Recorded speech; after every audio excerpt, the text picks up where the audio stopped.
ഇന്ന് എൻ്റെ mini vlog start ചെയ്യുന്നത് മുറ്റത്ത് നിന്നാണ് കേട്ടോ. കണ്ടോ, മുറ്റവും തൊടിയും ഒക്കെ ആകെ വൃത്തികേടായിട്ടാണ് കിടക്കുന്നത്. വിഷുവിൻ്റെയൊക്കെ മുന്നോടിയായിട്ട് നമ്മൾ മുറ്റവും പറമ്പും വീടും ഒക്കെ നല്ല ഡീപ്പ് ക്ലീൻ ചെയ്തെടുക്കൂലേ. അതെ, ഇന്നൊരു ഡീപ്പ് ക്ലീനിങ് ഡേ ആണ്. ഹായ്, ഞാൻ അശ്വതി. എല്ലാവർക്കും ഡി ഫാമിലിയിലേക്ക് സ്വാഗതം. ഇന്ന് ക്ലീനിങ്ങിന് ഞാൻ ഒറ്റയ്ക്കല്ല കേട്ടോ, സഹായത്തിന് ലീല ചേച്ചീനെ വിളിച്ചിട്ടുണ്ടായിരുന്നു. അതുകൊണ്ട് ചേച്ചിയുണ്ട് സഹായിക്കാൻ. അപ്പോൾ ചായക്കൊക്കെ എല്ലാം റെഡിയാക്കിയിട്ടുണ്ട്. രാവിലെ അതെല്ലാം കഴിച്ച് എന്നാൽ പണിയിലേക്ക് അങ്ങ് നീങ്ങാം എന്ന് വിചാരിച്ച് നിൽക്കുകയാണ്. പണ്ടൊക്കെ ഓണം വിഷു എന്നൊക്കെ പറയുന്നത് സമ്മർ വെക്കേഷൻ പോലെയായിരുന്നു. ഈ എവിടേക്ക് പോകണം, എന്തെങ്കിലും ട്രിപ്പിംഗ് ഇടണം, ഡ്രസ്സ് നല്ലത് വാങ്ങണം, അങ്ങനെയുള്ള ഓരോ കാര്യങ്ങൾ. വീട് വൃത്തിയാക്കലും ചിട്ടപ്പെടുത്തലും ഒന്നും ആ പ്ലാനിൽ ഉണ്ടാവാറില്ല. അതൊക്കെ അമ്മയുടെ ഡ്യൂട്ടി എന്ന് പറഞ്ഞൊരു തെറ്റിദ്ധാരണയായിരുന്നു. അത് വെറും തെറ്റിദ്ധാരണ തന്നെയാട്ടോ. വീട്ടിലെ പണികളെല്ലാം എല്ലാവർക്കും ചെയ്യാം. ഒത്തൊരുമിച്ച് ചെയ്ത് കഴിഞ്ഞാൽ ഇത്രയും ഭംഗിയായി തീരുന്നൊരു പണി വേറെയില്ല അല്ലേ. ഇന്ന് ഇതാ ബ്രേക്ക്ഫാസ്റ്റൊക്കെ റെഡി ആയിട്ടുണ്ട്. എല്ലാം റെഡിയാക്കി ഞാൻ ഫ്രണ്ടിൽ ടേബിളിൽ കൊണ്ടുവച്ചു. അപ്പോൾ അതാ എൻ്റെ ആദ്യക്കുട്ടി എണീറ്റ് വരുന്ന സമയമാണ് കേട്ടോ. ഇന്ന് ആളിച്ചിരി വൈകിട്ട് തന്നെയാണ് എണീറ്റേ. കാരണം ഇവിടെ ഉത്സവം നടക്കുന്നതുകൊണ്ട് ഇന്നലെ അമ്പലത്തിൽ രാത്രി വരെ ഉത്സവം കാണാൻ പോയി. ആശാശരത്തിൻ്റെ ഡാൻസ് പെർഫോമൻസ് ഒക്കെ ഉണ്ടായിരുന്നു. അതൊക്കെ കണ്ട ആൾ വന്നത് ഒത്തിരി ലേറ്റായിട്ടാണ്. അതുകൊണ്ട് എണീക്കാനും വൈകി. പിന്നെ ലീല ചേച്ചി പണി തുടങ്ങി കേട്ടോ. ഫ്രണ്ടിൽ വെയിൽ വരുന്നതിന് മുന്നേ തൊടിയെല്ലാം വൃത്തിയാക്കാം, മുറ്റത്തെ പണി തീർക്കാമെന്ന് പറഞ്ഞ് പുള്ളിക്കാരി ഇറങ്ങി. പിന്നെ ഞാൻ വിളിച്ച് ചായക്ക് കയറി വന്നു. എനിക്കും വിശന്നു. ചേച്ചി ഞാനും കൂടി ഇരുന്ന് ചായ കുടിച്ചു. ഓരോ വിശേഷങ്ങളൊക്കെ പറഞ്ഞ് ചായ കുടിച്ചു. അങ്ങനെ എൻ്റെ ആദ്യക്കുട്ടനെയും ചായ കുടിക്കാൻ വേണ്ടി വിളിച്ചു. ഞാൻ ഇന്നലെ ആദ്യക്കുട്ടനോട് പറഞ്ഞിട്ടുണ്ടായിരുന്നു കേട്ടോ, നാളെ ഒരുപാട് പണികളുണ്ട്, അമ്മേനെ ഹെൽപ്പ് ചെയ്യണം എന്നൊക്കെ. അങ്ങനെ പുള്ളിക്കാരി എണീറ്റ് വന്നപ്പോൾ തന്നെ എന്നോട് ചോദിച്ചു, അമ്മേ പണിയൊക്കെ തുടങ്ങിയോ? ഞാൻ പറഞ്ഞു ഇല്ലടാ, കഴിച്ചിട്ട് നമുക്ക് തുടങ്ങാമെന്നും പറഞ്ഞ് എന്നെ ഹെൽപ്പ് ചെയ്യാൻ റെഡി ആയിട്ട് ഇരിക്കുക തന്നെയാണ് കേട്ടോ. ആൾക്ക് ഇച്ചിരി ബോറടിയൊക്കെ തുടങ്ങിയിട്ടുണ്ട്. കാരണം ഇവിടെ കളിക്കാൻ അങ്ങനെ ചുറ്റുവട്ടം ഒരുപാട് കുട്ടികളൊന്നുമില്ല. പിന്നെ അതുകൊണ്ട് തന്നെ ആദ്യക്കുട്ടിക്ക് പെട്ടെന്ന് ബോറടിക്കും. അപ്പോൾ പണി എന്തെങ്കിലും കൊടുത്താൽ പുള്ളിക്കാരി നല്ല ആത്മാർത്ഥമായിട്ട് ചെയ്തു തരും കേട്ടോ. അങ്ങനെ ഇതാ ചപ്പാത്തി വേണമെന്നാണ് പറഞ്ഞ്. ചപ്പാത്തിയും ഉരുളൻകിഴങ്ങ്, ചിക്കനിലുള്ള കിഴങ്ങ് കഴിക്കലാണ് പ്രധാന ഇഷ്ടം. അങ്ങനെ കിഴങ്ങ് കൂട്ടി അവളും കഴിച്ചൊരു ചപ്പാത്തി.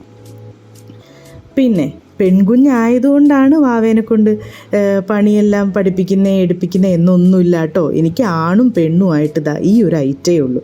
അപ്പോൾ ഈ മുതലിനെ കൊണ്ട് എല്ലാ പണിയും എല്ലാതും ഞാൻ പഠിപ്പിക്കും. അത് ആൺകുട്ടികൾ ചെയ്യുന്നതാണേലും പെൺകുട്ടികൾ ചെയ്യുന്നതാണേലും അങ്ങനെ വേർതിരിവൊന്നുമില്ല. വീട് വൃത്തിയാക്കാൻ എല്ലാവരും ഒരുമിച്ച് നിന്നാൽ പെട്ടെന്ന് തീരുന്ന പണിയേ അതുള്ളൂ. ആദ്യക്കുട്ടി ഭക്ഷണം കഴിക്കുന്ന സമയം കൊണ്ട് ലീല ചേച്ചിയോട് ഒരു ഇച്ചിരി നേരം മിണ്ടാലോ എന്നോർത്ത് പണിയിൽ നിന്ന് അങ്ങോട്ട് പോയപ്പോൾ ഫ്രണ്ടെല്ലാം വൃത്തിയാക്കി കഴിഞ്ഞിരിക്കുന്നു കേട്ടോ. പണിയെല്ലാം കഴിഞ്ഞ് പിന്നിൽ പെട്ടെന്ന് ഫ്രണ്ടിൽ വെയിൽ വരും. അപ്പോൾ ആദ്യം ഫ്രണ്ട് വൃത്തിയാക്കൽ കഴിഞ്ഞാൽ ആ വെയിലടിക്കാതെ രക്ഷപ്പെടും. അങ്ങനെ ഇത് ഞങ്ങൾ ഒരേ ഒരു സപ്പോട്ടമരമാണ് കേട്ടോ. ഒരുപാട് ആഗ്രഹിച്ച് മണ്ണൂത്തി പോയി വാങ്ങിച്ചൊരു സപ്പോട്ടയാണ്. 6 മാസം കൊണ്ട് കായ്ക്കുന്നൊക്കെ പറഞ്ഞ് അതിൽ 2 കായ വന്നിട്ട് ഇന്നേ വരെ കഴിക്കാൻ പറ്റിയിട്ടില്ല. അതിനും വേണമൊരു യോഗം. ഒരുപാട് ഏജുള്ള വീടാണ് കേട്ടോ ഇത്. വർഷങ്ങൾ പഴക്കമുണ്ട്. ഞങ്ങളിങ്ങോട്ട് താമസം മാറിയപ്പം അപ്പം തൊട്ടാണ് ഉണ്ണിയേട്ടനൊക്കെ ഈ വീട്ടിൽ താമസിച്ച് തുടങ്ങിയത്. അതിനു മുന്നേ 1 വർഷം എങ്ങാനോ താമസിച്ചിട്ടുണ്ട്. അച്ഛനും അമ്മയും ബാങ്ക് ഉദ്യോഗസ്ഥരായതുകൊണ്ട് തന്നെ അവർക്ക് കിട്ടുന്ന ട്രാൻസ്ഫർ അനുസരിച്ച് ഓരോ സ്ഥലങ്ങൾ മാറി മാറി നിന്ന് വന്നിട്ടുണ്ട്. ഏട്ടൻ പറയാറുണ്ട്, ഒരു കേരളത്തിലൊരു 6-7 ജില്ലകൾ വിട്ട ബാക്കി എല്ലായിടത്തും അവർ വാടകയ്ക്ക് താമസിച്ചിട്ടുണ്ട് എന്ന്. അങ്ങനെ ലീല ചേച്ചീനെ അന്വേഷിച്ചുള്ള പോക്കാണ് കേട്ടോ. ചേച്ചി പിന്നിലാണെന്നാണ് തോന്നുന്നത്. പണി ഇവിടെയൊക്കെ ഒരുവിധം ഒരുക്കിയിട്ടുണ്ട്. ഇതെൻ്റെ ഏട്ടൻ്റെ ഓരോ ചെടി കളക്ഷൻസാണ്. അപ്പോൾ ഇവിടെയല്ല വെക്കാറുള്ളത്, ഫ്രണ്ടിലായിരുന്നു. അപ്പോൾ വെയിലനുസരിച്ച് നമ്മൾ മാറി മാറി വെക്കണമല്ലോ. ഒരുപാട് വെയിൽ വേണ്ട ചെടികളുണ്ട്, ഒത്തിരി വെയിൽ അടിക്കാൻ പാടില്ലാത്ത ചെടികളുണ്ട്. ഈ വശം കിഴക്കേ വശമാണ്. അതുകൊണ്ട് തന്നെ ഒത്തിരി വെയിൽ ഇവിടെ അടിക്കത്തില്ല. നല്ല നമ്മൾ പ്രൊപ്പഗേറ്റ് ചെയ്യാൻ വെക്കുന്ന ചെടികളൊക്കെ ഈ സൈഡിൽ കൊണ്ടുവന്ന് വയ്ക്കും. ഞാനൊരു മുല്ല കഷ്ടിച്ച് കയറ്റി വിട്ടതായിരുന്നു കേട്ടോ ഈ മൾബറിയിൽ. അത് കയറുന്നതിനനുസരിച്ച് വെള്ളം ഒഴിച്ചു കൊടുക്കലും ഒക്കെ ഉണ്ട്. വള്ളി പടർന്ന് കയറുന്നും ഉണ്ടായിരുന്നു. അപ്പോഴാണ് ഒരു ദിവസം നോക്കുമ്പോൾ മൾബറി ആകെ ഉണങ്ങി തൂങ്ങിയാണ് നിൽക്കുന്നത്. ആ മരം മൊത്തം ഉണങ്ങിപ്പോയി. നല്ലൊരു മൾബറി മരമായിരുന്നു. ചേച്ചി വൃത്തിയാക്കിയതാ അലക്കുകല്ലിൻ്റെ അടുത്ത് എത്തിയിട്ടുണ്ടായിരുന്നു. ചേച്ചിയോടൊന്നും സംസാരിച്ചില്ലല്ലോ എന്നോർത്ത് കുറച്ച് നേരം അവിടെ ഇരുന്ന് വീട്ടിലെ വിശേഷമൊക്കെ ചോദിച്ചു. ചേച്ചി വിശേഷങ്ങളൊക്കെ പറഞ്ഞുകൊണ്ട് പണിയെടുക്കുമായിരുന്നു. ചേച്ചിക്ക് അറിയില്ല കേട്ടോ യൂട്യൂബ് എടുക്കാനും അതിൽ നിന്ന് വീഡിയോ കാണാനും ഒക്കെ. അപ്പോൾ ചേച്ചിക്ക് പറഞ്ഞു കൊടുത്തു ഇങ്ങനൊരു സംഭവമുണ്ട്. അപ്പോൾ ചേച്ചി എന്നോട് ചോദിക്കുക, ആ ചുമന്ന സാധനമല്ലേ? അതെ, ആ ചുമന്ന സാധനത്തിൽ ഞാൻ വീഡിയോസ് ഇടും, അപ്പോൾ ചേച്ചിയുടെ ഇടും കേട്ടോ എന്ന് പറഞ്ഞു. ഇട്ട ഉടനെ എനിക്ക് കാണിച്ചു തരണേ എന്ന് പറഞ്ഞു. ശരി, അങ്ങനെ അതും പഠിപ്പിച്ചു കൊടുക്കണം. ചേച്ചീനെ കൊണ്ടൊരു സബ്സ്ക്രിപ്ഷനും അടുപ്പിക്കണം. വീഡിയോസ് കാണുന്ന നിങ്ങളും സബ്സ്ക്രൈബ് ചെയ്ത് വിജയിപ്പിക്കില്ലേ?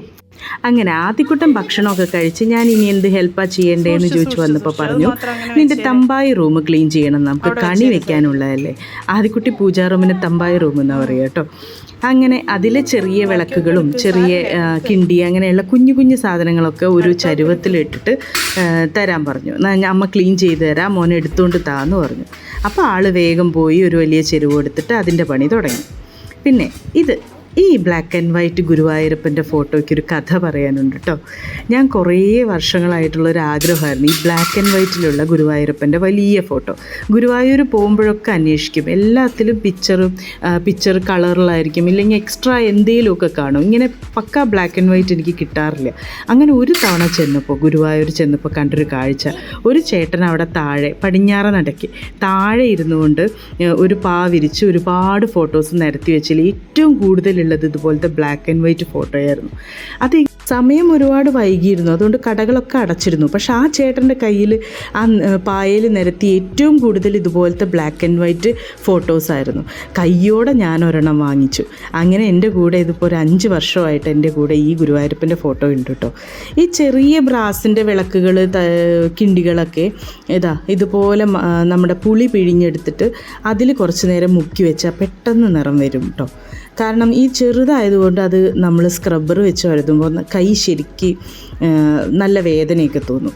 അതുകൊണ്ട് ചെറിയ ഐറ്റംസിനൊക്കെ ഈ പുളിവെള്ളത്തിൽ കുറച്ച് നേരം ഒന്ന് മുക്കി വെച്ചിട്ട് ഉപയോഗിച്ച് ജസ്റ്റ് ഒന്ന് സ്ക്രബ്ബറേറ്റ് കഴുകിയാൽ തന്നെ നല്ല കളർ വയ്ക്കും. അപ്പോൾ അതിനു വേണ്ടി ഞാനിത് ആദ്യമേ ആ ചെരുവത്തിൽ തന്നെ കുറച്ചധികം പുളി, ഒരു ഓറഞ്ചിൻ്റെ വലുപ്പത്തിൽ പുളി എടുത്തിട്ട് പിഴിഞ്ഞ് അത് ഒഴിച്ച് കുറച്ച് നേരം വെച്ചു. ആദ്യക്കുട്ടി ഉണ്ടായിരുന്നു സഹായത്തിന്. പിന്നെ ആയി വരുന്ന സമയം കൊണ്ട് ഞാൻ ഇനി എന്താ ചെയ്യേണ്ടതെന്ന് ചോദിച്ചുകൊണ്ട് നിൽക്കുന്നുണ്ടായിരുന്നു. ആദ്യം നല്ല ത്രില്ലില്ലാട്ടോ, ആൾക്ക് ബോറടി ഇല്ലല്ലോ, കൂടെ നിന്ന് ഹെൽപ്പ് ചെയ്യുമല്ലേ. അത് മുക്കിയിട്ട സമയം കൊണ്ട് ഞാനിത് അടുക്കള മൊത്തം ക്ലീൻ ചെയ്തു. അടുക്കളയിലെ ഗ്രില്ലും പൈപ്പും എല്ലാം ഒന്ന് ശരിക്ക് വൃത്തിയാക്കി അത് റെഡിയാക്കിയിട്ടുണ്ടായിരുന്നു. ഭക്ഷണം വയ്ക്കലും കൂടെ നടക്കുന്നുണ്ടായിരുന്നു കേട്ടോ. ബാക്കി ഓരോ ഐറ്റംസും തിരിച്ച് എടുത്തു വെച്ചു. ആദ്യക്കുട്ടി അപ്പോഴേക്ക് ഇനി എന്താ ഞാൻ ചെയ്യേണ്ടതെന്ന് ചോദിച്ച് കൂടെ ഉണ്ടായിരുന്നു. അപ്പോൾ ഞാൻ പറഞ്ഞു, മോനൊരു കാര്യം ചെയ്യും, ഈ വീഡിയോ ഒന്ന് എടുത്തു തന്നേന്നും പറഞ്ഞിട്ട് ക്യാമറ കൈ കൊടുത്തു. അന്നേരം ആളെടുത്ത് തന്ന കൊച്ചു വീഡിയോ ആണിത് കേട്ടോ. അടുക്കളയൊക്കെ നമ്മൾ എന്തായാലും മാസം കൂടുമ്പോഴൊന്നുമല്ലല്ലോ, ഇടയ്ക്കിടയ്ക്ക് വൃത്തിയാക്കുന്നതല്ലേ, അതുകൊണ്ട് ഒരുപാട് അഴുക്കൊന്നും കാണത്തില്ല. പിന്നെ ആദ്യക്കുട്ടി സ്ഥിരമായി എനിക്ക് ചെയ്തു തരുന്ന ഒരു പണിയാണ് ഈ കുഞ്ഞ ടേബിൾ, ഈ റൗണ്ട് ടേബിൾ അവളാണ് എപ്പോഴും വൃത്തിയാക്കി വയ്ക്കുക. അതിലെപ്പോഴും അവളുടെ ഫോട്ടോസും പിന്നെ എൻ്റെ 1-2 പ്ലാൻസും ഒക്കെയാണ് ഞാൻ അവിടെ വയ്ക്കാറുള്ളത്. അപ്പോൾ ആ കുഞ്ഞിന് ഈ സ്പ്രേ ബോട്ടിലിന് ആദ്യക്കുട്ടി പറയാം ഷൂഷു ബോട്ടിലും കൈ കൊടുത്ത് ഒരു ക്ലോത്തും കൊടുത്തു കഴിഞ്ഞാൽ അത് നല്ല വൃത്തിക്ക് വെടുപ്പിന് അവൾ ചെയ്തു തരും. അങ്ങനെ കുഞ്ഞത് ചെയ്യുന്ന സമയം കൊണ്ട് എൻ്റെ വീഡിയോ എടുക്കണം കേട്ടോ, അത് മറക്കാതെ പറയുന്നുണ്ടേ. അങ്ങനെ അവൾക്ക് വീഡിയോയും എടുത്തു കൊടുത്ത് ഞാനും അവിടെ നിന്നുകൊണ്ട് ആ കബോർഡ്സൊക്കെ അവിടെ ഉണ്ടായിരുന്ന ആ ഒരു ചെറിയ കബോർഡ്സ്, അത് ആദ്യക്കുട്ടൻ്റെ കളിപ്പാട്ടം വയ്ക്കുന്ന കബോർഡ്സും അതുപോലെ ഞങ്ങളുടെ പൂജ ഐറ്റംസ് വയ്ക്കുന്നതുമാണ്. അവിടെ നിന്നുകൊണ്ട് ഞാനത് ക്ലീൻ ചെയ്തു. ഇത് കണ്ടോ, എത്ര ആത്മാർത്ഥമായിട്ടാണ് എൻ്റെ കുഞ്ഞ് ക്ലീൻ ചെയ്യുന്നത് നോക്കിക്കേ. ഉരുണ്ട് പെരണ്ട് പാവം. അങ്ങനെയാണ് കേട്ടോ, കളിയാക്കുന്നതല്ല, എന്ത് പണി കൊടുത്താലും അവൾ ചെയ്യുന്നത് അങ്ങനെയാണ്. ആത്മാർത്ഥമായി കുറേ ടൈം എടുത്ത് നല്ല വൃത്തിയായിട്ട് ചെയ്തു തരും. ആ ക്ലോത്തൊക്കെ അതുപോലെ കുടഞ്ഞ് വിരിച്ച് അതിൽ ഓരോ ഐറ്റംസും എടുത്ത് സെപ്പറേറ്റ് തുടയ്ക്കുന്നുണ്ടായിരുന്നു കേട്ടോ. എന്ത് പണി കൊടുത്താലും ഒരുപാട് സമയം എടുത്തിട്ടാണെങ്കിലും ആൾ നല്ല വൃത്തിക്ക് ചെയ്തു തരും. കുഞ്ഞുങ്ങളാണെന്ന് പറഞ്ഞ് മാറ്റി നിർത്തരുത്. ഓരോന്ന് ഇതുപോലെ ചെയ്ത് അവരെ കൊണ്ട് ശീലിപ്പിച്ചാൽ ഇപ്പം ഈ പഠിക്കുന്ന ശീലങ്ങളൊക്കെ അവരുടെ വലിയ കുട്ടികളാവുന്നവരെ അവരെ കൂടെ തന്നെ കാണും. വീട് വൃത്തിയാക്കലും അവനവൻ്റെ സാധനങ്ങൾ എടുത്തു വയ്ക്കലും അതൊക്കെ എനിക്ക് നിർബന്ധമായിട്ട് അവൾ തന്നെ ചെയ്യണം. അതുകൊണ്ട് തന്നെ ഇപ്പോഴേ ചെയ്തുകൊണ്ടിരും. ഇത് വലിയ വലിയ ഐറ്റംസാണ് കേട്ടോ, ഇതും തേച്ച് വൃത്തിയാക്കാനുള്ളതാണ്. കണ്ടോ, ഈ കുഞ്ഞ് തൂക്കുവിളക്ക് ഞാൻ ആമസോണിൽ നിന്ന് ഓർഡർ ചെയ്തതായിരുന്നു. അന്ന് ഇത്രയും സൈസല്ല, ഞാൻ ഇതിലേറെ സൈസ് പ്രതീക്ഷിച്ചു. പക്ഷേ സൈസ് ഇച്ചിരിയാണേലും വെയിറ്റ് നല്ല പോലെ കേട്ടോ, നല്ല വെയിറ്റ് ഉണ്ട് ആ 2 ഐറ്റം. പിന്നെ അതുപോലെ പഴനിന്ന് കണ്ടപ്പോൾ വാങ്ങിച്ചതാണിത് കേട്ടോ. ഏത് മെറ്റലാണെന്ന് അറിയത്തില്ല, നല്ല വെയിറ്റൊക്കെ ഉണ്ട്. ബ്രാസ് പോലെ അവരത് ഫിനിഷിങ് കൊടുത്തിട്ടേ ഉള്ളൂ. മെറ്റൽ ഏതാണെന്ന് എനിക്കറിയില്ല, പക്ഷെ നല്ല ഭംഗിയില്ലേ കാണാൻ, നല്ലൊരു വർക്കും. അങ്ങനെ മേടിച്ചതാട്ടോ. ബ്രാസിൻ്റെ കൂടെ വെക്കുമ്പോൾ നമുക്ക് ശരിക്കും അത് വേറെ മെറ്റലാണെന്ന് മനസ്സിലാവും. പിന്നെ ആദിക്കുട്ടിക്ക് ഇഷ്ടമുള്ളൊരു പണിയാണ് കൃഷ്ണനെ വൃത്തിയാക്കൽ. ഇത് പിന്നെ ഇടയ്ക്കിടയ്ക്ക് ഞങ്ങൾ ചെയ്യുന്ന കാര്യമാണ് കേട്ടോ. അപ്പോൾ അതിന് നല്ലൊരു ക്ലോത്ത് കൈ കൊടുത്തു കഴിഞ്ഞാൽ ആൾ നല്ല വൃത്തിക്ക് തുടച്ച് തന്നു. കണി വയ്ക്കാനൊക്കെ ഉള്ളതല്ലേ, വിഷുക്കാലത്ത് ഏറ്റവും കൂടുതൽ ഡിമാൻഡുള്ള ആളല്ലേ. പിന്നെ ഇത് ഞങ്ങളുടെ ഒരു കോർണറാണ്. നമ്മുടെ വാതിലിനോട് ചേർന്നുള്ള വിൻഡോ, കുഞ്ഞു വിൻഡോ ആയിരുന്നു അത് ഞാൻ അങ്ങനെ ഒരു ബുദ്ധനെ വെച്ചങ്ങ് ഡെക്കറേറ്റ് ചെയ്തെടുത്തതാണ്.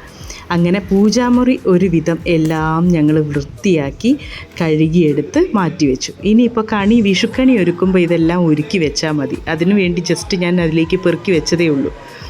വിഷുക്കണി ഒരുക്കുമ്പോൾ നല്ല ഡെക്കറേറ്റ് ചെയ്ത് നല്ല സെറ്റപ്പ് ആക്കിയിട്ട് ഞങ്ങൾ കാണിക്കുന്നതാണ് ഞങ്ങളുടെ കുഞ്ഞു വിഷുക്കണി.